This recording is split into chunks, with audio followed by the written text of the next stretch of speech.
अभी तक पापाचरण से धन कमाया हो तो उसको ऐसी जगह दान कर दो जहां दूसरों की दवाइयां होती हो, दूसरों के कष्ट निवारण होते हो, दूसरों का उदर पोषण होता हो, वस्त्र आदि, गऊओं का चारा आदि अगर हो, अधर्म पूर्वक कमाया हो तो हटा देना, नहीं मरोगे तो दुर्गति होगी और जिंदा में परिवार को नाश कर देगा वो धन।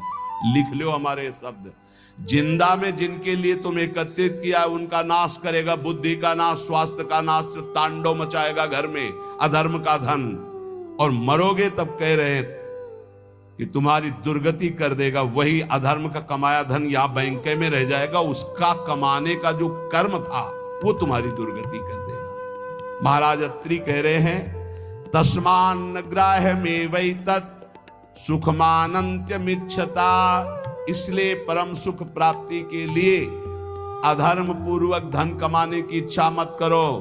अनंत महिमा में भगवान ने धर्म की स्थापना की, पहले धर्म फिर धन, धर्म अर्थ काम मोक्ष, पहले धर्म को आगे रख करके धन कमाओ। पहले था चाहे प्राण चले जाएं धर्म नहीं जाना चाहिए। देखा महापुरुषों को, गुरुजनों को प्राणों की बाजी लगा दी, शहीद हो गए अपने राष्ट्र पर, अपने धर्म पर, अपने भगवत भाव पर।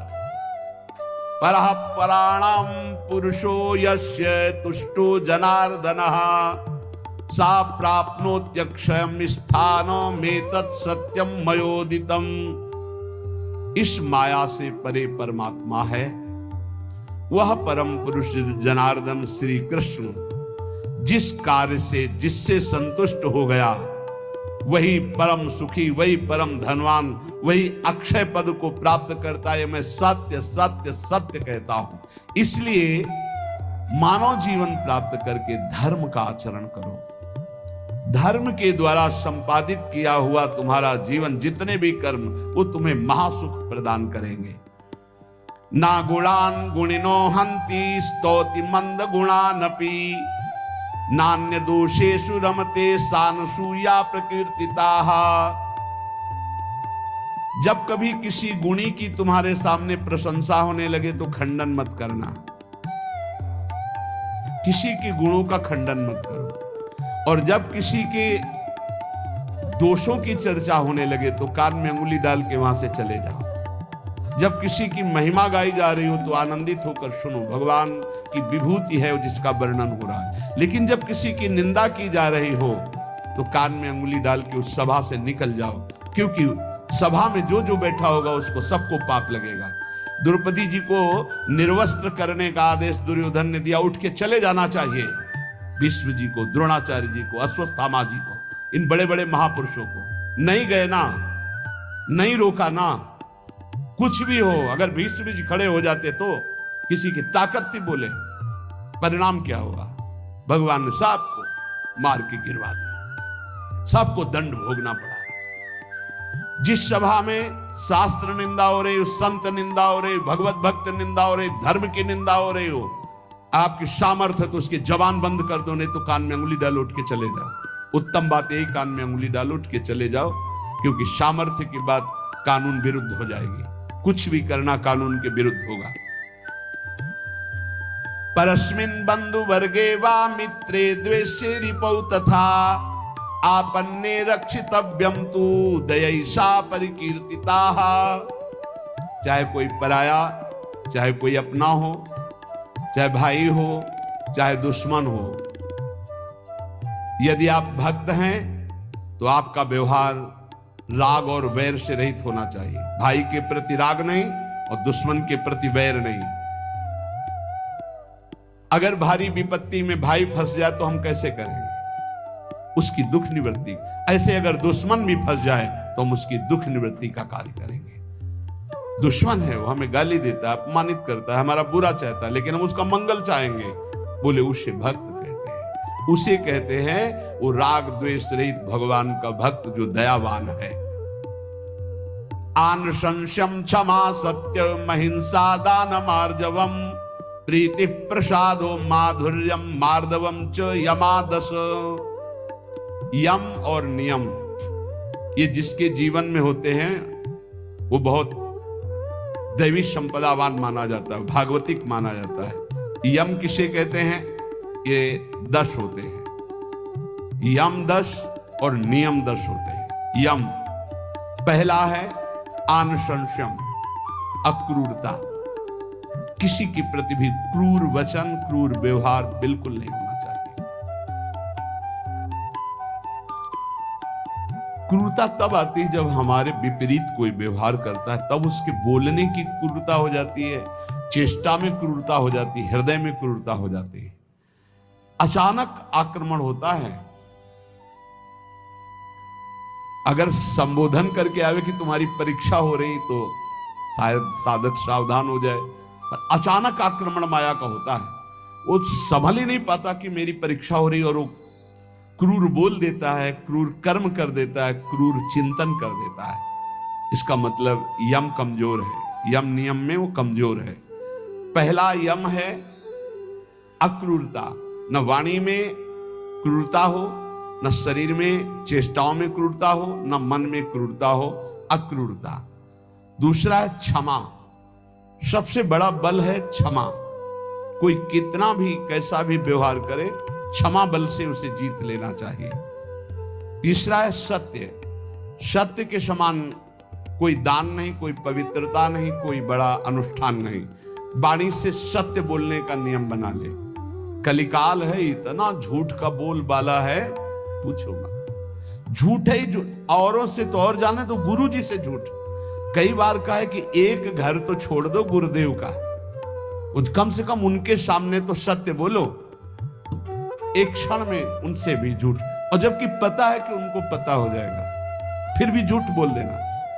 अरे भाई, फांसी थोड़ी लग जाएगी, डांट लग जाएगी, गुस्सा हो जाएंगे, पर हम सत्य बोल देंगे तो हमारा अपराध क्षमा हो जाएगा। सत्य एक जगह तो नियम ले लो, तो सब जगह धीरे धीरे फिर भाव मानी संख्या से सवाल हल हो जाएगा। एक जगह सत्य बोलना शुरू कर दो। वाणी में सत्य बोलना, ये यम का नियम। अक्रूरता, क्षमा और सत्य। हमारा जब वाणी में सत्य होगा तो आचरण भी सद आचरण होंगे, फिर हमारा विचार भी सद विचार होगा, और संग भी सदसंग होगा।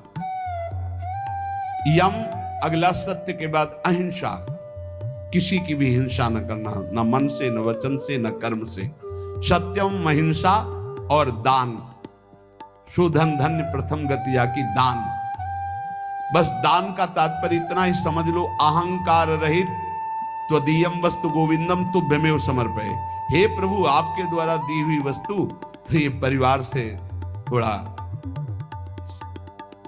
हमारे परिवार भर के लिए इतना प्रयोग हो गया, 10 रुपया बढ़े, बस ऐसा।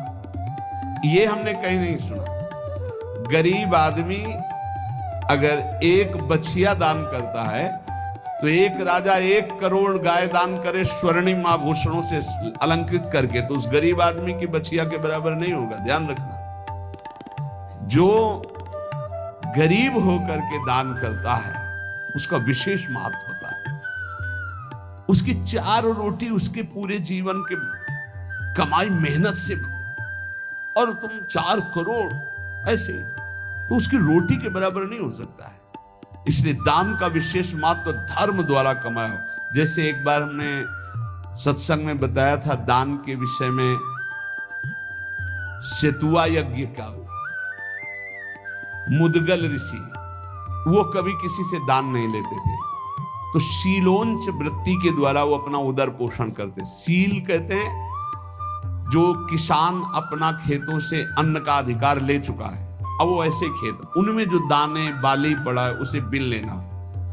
उंच कहते हैं जो बाजार में जहां अन्न की बाजार लगी वो उठ चुकी है, इसके बाद जो दाने गिरे उनको उठा लेना।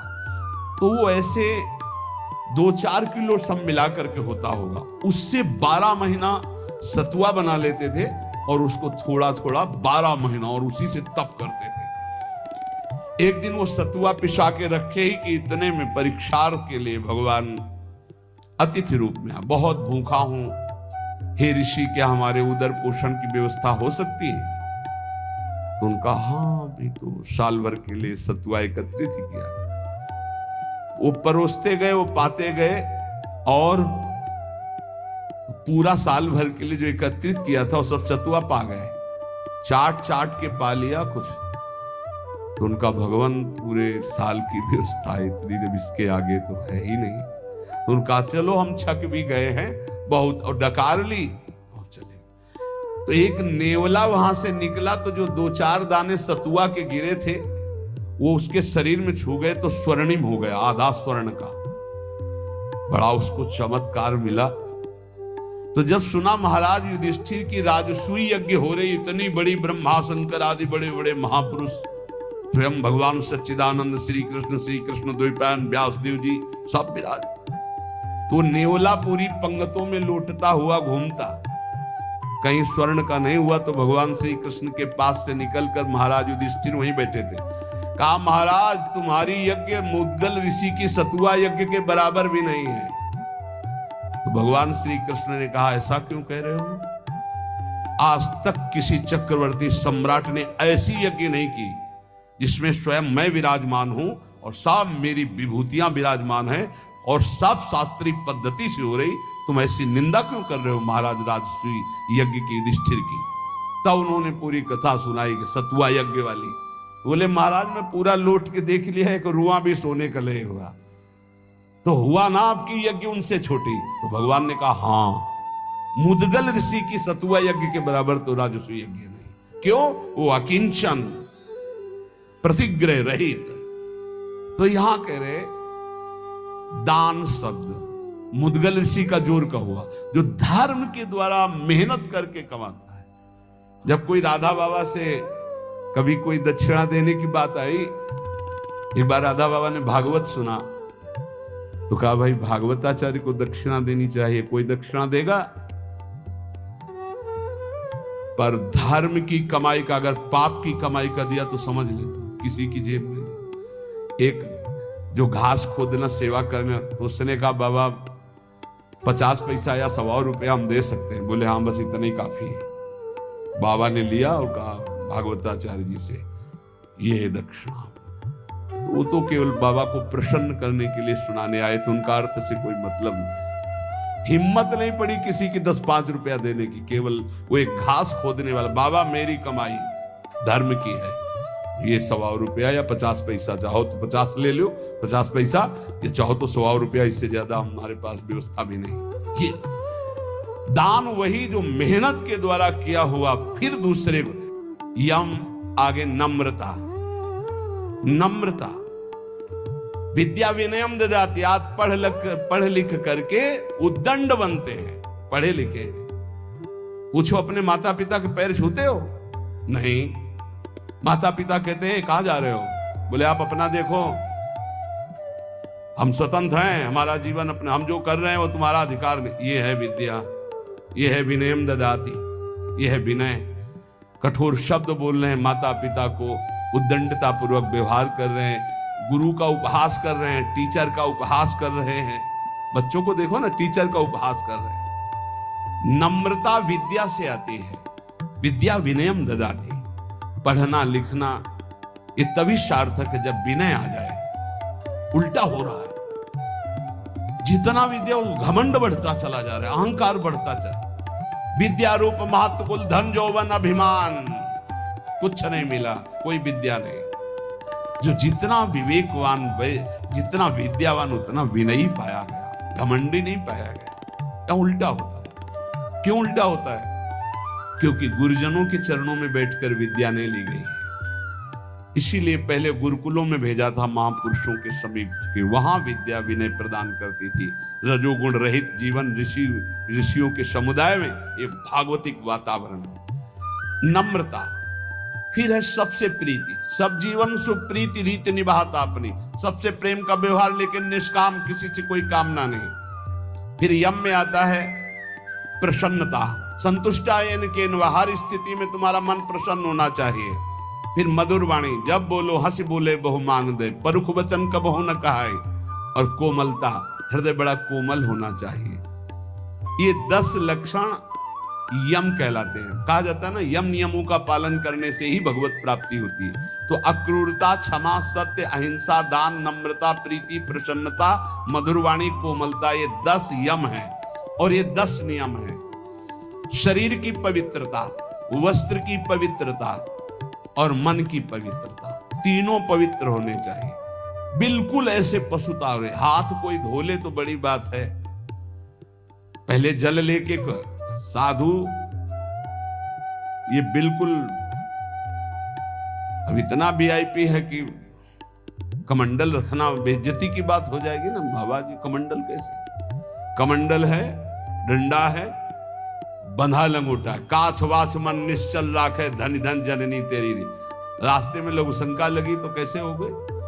आचमन करना है, मूत्रेंद्री का प्रक्षालन करके, हस्त प्रक्षालन करके, आचमन करके, तप है पवित्रता का। ऐसे पूरा शुद्ध वातावरण, शरीर पवित्र, वस्त्र पवित्र, मन पवित्र। नियम, सबसे पहला नियम पवित्रता, शरीर पवित्र, वस्त्र पवित्र, विचार पवित्र, कितना बढ़िया जीवन होता। दूसरा नियम में है यज्ञ, तो यज्ञानाम जप यज्ञ, उसमें सबसे बड़ी यज्ञ है जप यज्ञ। राधा राधा राधा, नियम ले लो जप यज्ञ का। नियम में तीसरा है तप, अपने धर्म का पालन करते हुए जो आपको कष्ट मिलता है उसको सहना तपस्या कहते हैं। जैसे आप प्रातःकालीन वेला में, प्रातःकालीन क्या, अर्धरात्रि वेला में जगते हैं। प्रातःकाल तो 4 बजे से होता है, यहाँ तो अखंड कीर्तन ही चलता रहता है, पर रोड में हम जब 2 सवा 2 बजे उतरते हैं तो 10-20 हजार लोग खड़े होते हैं और सब साधक जन सेवा में रहते हैं, तो इसका मतलब 1 बजे जगे होंगे, तब तो वहां सेवा में पहुंचे। और वो लोग तो हो सकता है कोई 12 बजे से खड़ा हो, कोई 11 बजे से, कोई 1 बजे से। अब जो नींद नहीं लिया, जो कष्ट से, इसे तपस्या के, इससे पाप क्षीण होते हैं, इससे बहुत लाभ प्राप्त होता है। ये बाहरी तपस्या है। समय से स्नान करना, चाहे गर्मी हो चाहे सर्दी हो, समय से अपनी दिनचर्या में आना, चाहे जितना कष्ट हो, ये बाह्य तपस्या में होता है। भोजन आदि ना मिल पाना, फिर भी अपनी दिनचर्या करना। और आंतरिक तपस्या मानी जाती काम क्रोध लोभ आदि को सहना, इनको सहना आंतरिक तपस्या कहे। इन तपस्याओं के अलावा और भी बहुत सी तपस्याओं का वर्णन, पर वो खास बात नहीं।